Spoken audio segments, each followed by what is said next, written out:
Here we are with Angela Hart, my good friend who came back. I actually was looking, and Angela, you were on my third podcast I ever did.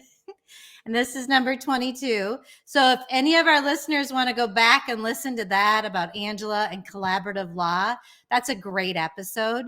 But I feel so good because I feel like this is telling of the caliber of my guests.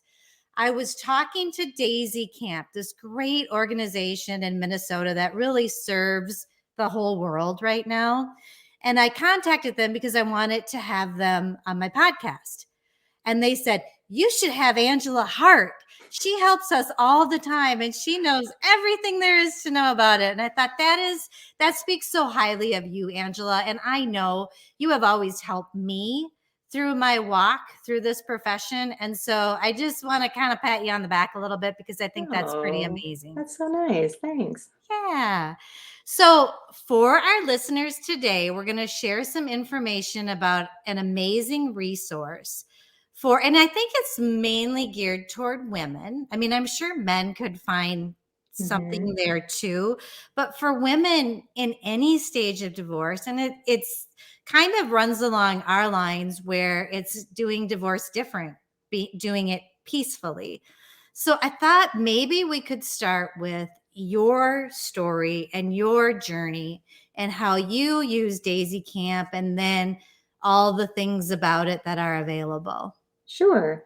So Daisy Camp is something that I became involved with after becoming a family law attorney. And I was just looking, somebody said, well, you should get involved with Daisy Camp and help out. And I said, what is that? And I'm like, is that something to do with Girl Scouts? Because it always reminds me of daisies. And, I'm like, because being a mom, you think about daisies. And so, no. And I always have to share the name and how people get the name because it's interesting.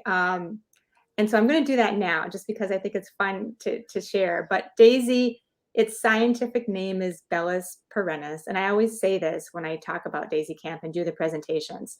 And it translates from Latin as pretty and everlasting. The daisy symbolizes resilience and grace. It is the ability to handle adversity with poise and to emerge from it with positivity. Daisies mean new beginnings. And the purpose of Daisy Camp is to help you find your new beginning. And so that's kind of why it starts out as Daisy Camp. That is so meaningful, and I love that. And I had no idea. I knew that there was something about the daisy and divorce and how it was a new beginning, but that's really very meaningful.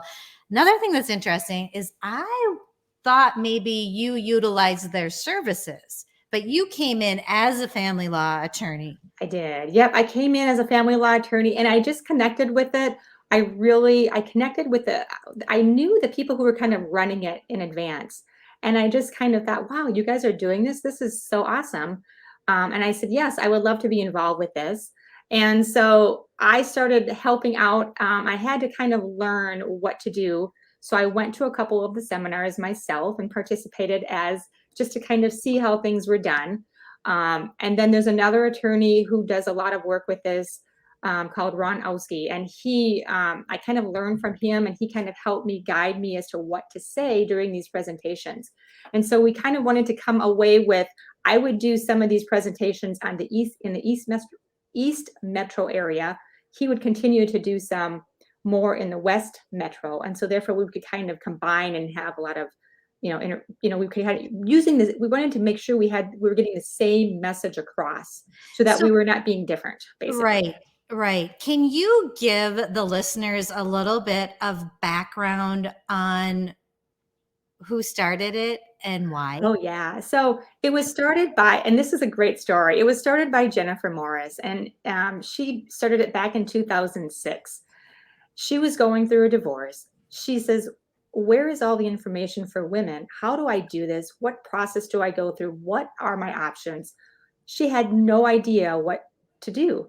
And so she couldn't find anything out there. And so she's like, well, I'm just going to put something together then, because if I can't find anything, how are other women finding stuff out there? So she put together this full day seminar, a session on the legal ins and outs, a session on, what do you do if for mental health, a session on financial stuff, everything. She kind of covered the gamut. And then the Star Tribune got wind of what she was doing, published an article about it, and they just got bombarded with people wanting to come to this Daisy Camp seminar. They sold out. They had to open up additional ones. And, ever since then, it has kept going.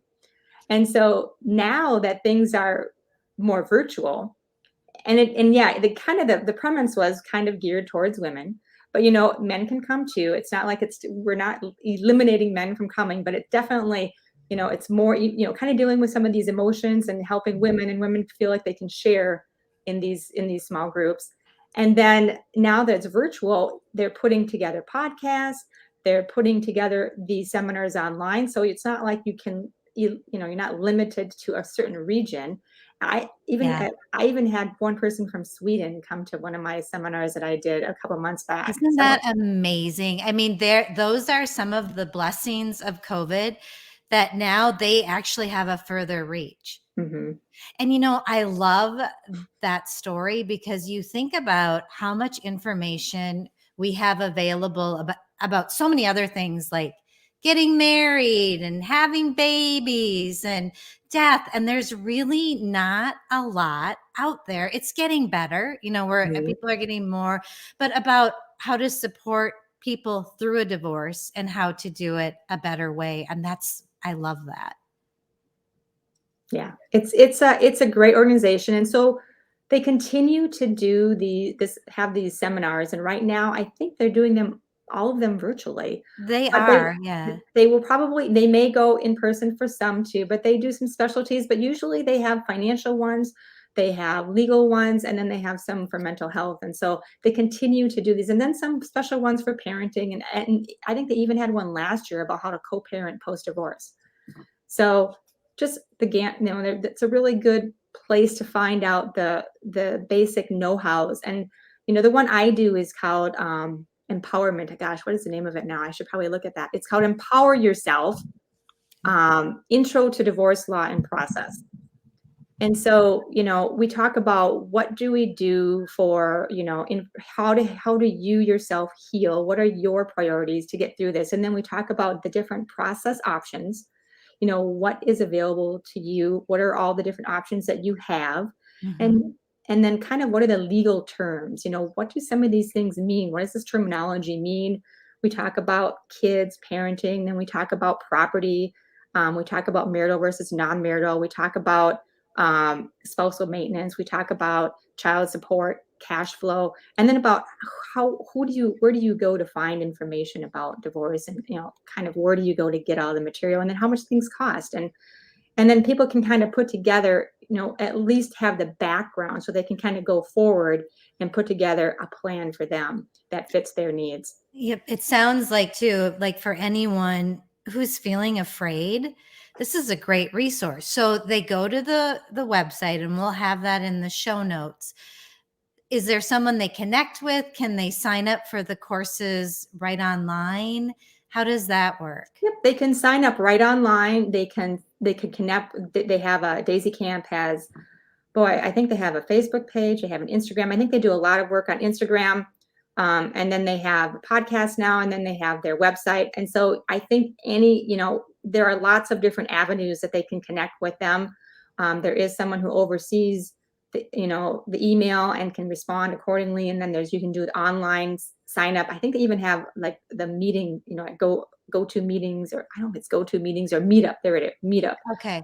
They can do that as well. So there's a lot of different avenues that they can go to. So when they do one of these kind of camps or courses, like the one you're talking about, is it more like a webinar where there's a certain time and they come in and they get to be in community with other people? Or is it more of like an online course? So we kind of have some rules for Daisy Camp. So you don't have to show your face if you don't want to, if you don't feel comfortable. We do ask that you put down a name. It doesn't have to be your last name. We ask that everybody who's participating keep the information private and confidential, and not to Mhm. share anything. And then you only feel comfortable sharing what you want to share. But the idea is that people can tell a little bit about their story up front, to tell you where they are in the process, why they're here, And, people do make, if you go to like a full day seminar or maybe one that's more half day, people make some really good connections. And I've heard that they maintain these connections throughout their divorce, and throughout maybe even, down the road, because they've built in, people are going through the same thing at the same time. So it's kind of Yep. like you're connecting with other people as well. Angela, I love this and I'm into this right now. I actually am in the middle of doing a group divorce course. And I'm not going to talk a lot about that now, but it's still keeping people anonymous, like Daisy Camp is. But there is something about, and it's not for everyone, but being in community with other people who are going through what you are going through is, I find it very therapeutic for people. So Mhm. I love that there's that piece to Daisy Camp. And, I'm sure as things open up more, they'll probably have more in-person ones, but this is a way that they can reach the world. Yes. So awesome. And I love the message. Okay, now I'm going to backtrack a little bit because I heard you say that when you teach your course, one of the first things you said that you teach is about empowerment. Hmm. Can you touch on that? I mean, all the things that you teach about are amazing, but that one stuck out to me, and I'd like our listeners to hear a little bit more about that. So to me, empowerment means education, and it means knowing what is available to you, knowing what the process is, knowing what it means, knowing what it means to, well, what's the difference between marital versus non-marital property? I mean, just knowing information. Mhm, People throw out these terms and terminology, and it's like, well, what does that mean? What does spousal maintenance and alimony mean? What does it mean, child support? What do you mean there's cash flow? What does that mean? And all these things are, when you talk about divorce, it gets to be very, especially if you've been married for a number of years, it can be very complicated. It can be very overwhelming. There's so much information out there, and it's like a new language to people. mhm. And so when you start giving them the information and the backbone so that they can decipher the terms, they can figure out what's going on, they can figure out, oh, you mean I don't have to be in the courtroom, I don't have to have papers served. There are other ways to do it. Mhm. When you figure out all the different ways you can handle things, it's like it gives people can just, it's like they have a sigh of relief and they can breathe I easier. love that. Yes. So is it very supportive of the collaborative law approach? So yes, so what's that's I mean, it's not like that we limit it to that approach, because sometimes that isn't going to work for everybody, but we definitely point out that that is an option that is available to people, along with mediation, along with, if you wanted to do it on your own, where to find the forms Right. that are available. And then if you do need to be in the court, here's what it looks like. So it's like, we're kind of looking at, well, what are the different options that are available? And we do focus and we go into detail as to what collaborative is, but it's just not the only focus. Right, right. I like that because when I do consults with some clients, there are a handful that kind of want to do it on their own. Well, now I have a place where I can send them where they can get a little bit more direction on what that would look like. So I am going to make sure that I keep talking about Daisy Camp to my clients. I just think it's such a great resource, and I think they work like they have some scholarships available, so it's a reasonable fee. When I looked through the website, it seemed like Hmm. it was very reasonably priced, and they said that if you couldn't afford it, they would never turn anyone away, Right. that they have scholarships available. So how would someone go through that process? They just send an email to the person, to Daisy Camp, and just say, I'd like to attend. I would like a scholarship, and more than likely, you're going to get one if you need one. So that's just a simple way of doing it. The cost for a session is usually about $25. I saw that. And if it's going to be for, maybe it's a 2 hour session, maybe it might be 50, or a full day. I don't know even what they charge if they do a full day one right now, but it's either 25 or 50 right now. And then scholarships definitely are available for anybody who needs one. Yep. It's a great resource. Is there anything that I'm missing about Daisy Camp that our listeners should hear that we haven't covered yet? No, I think that it's just something that, you want to talk about. Um, it's just another option for women, and especially, or for anybody who Right. wants to just get some information about the process. and to just know more about what to do if they happen to be faced with a divorce, in the near future. And it could be for anybody else. It doesn't necessarily have to be for the person going through it, but maybe, a sister or a family member wants to get more information because they think that, their Yes. other, if somebody, maybe their mom needs some help with it or something and they need to help. It could be for anybody.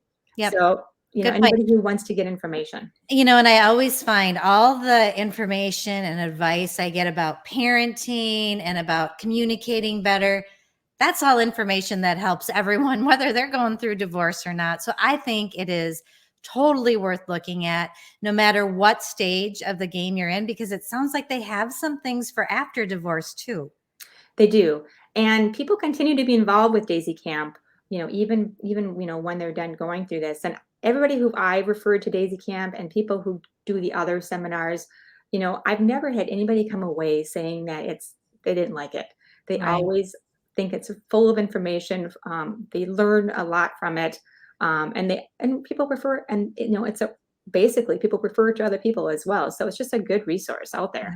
Yep, I love it. And I just want to thank you for sharing this information and for volunteering your time there. I see you volunteer at a lot of places, and I just appreciate all the information. I think it's going to be really helpful for listeners, and we will have how to connect in our show notes. So, Angela, thanks for taking the Yeah, time to be on Doing Divorce Different today. you're welcome. Thank you for having me, Lisa. Take care, Angela. Okay, bye-bye. Bye bye.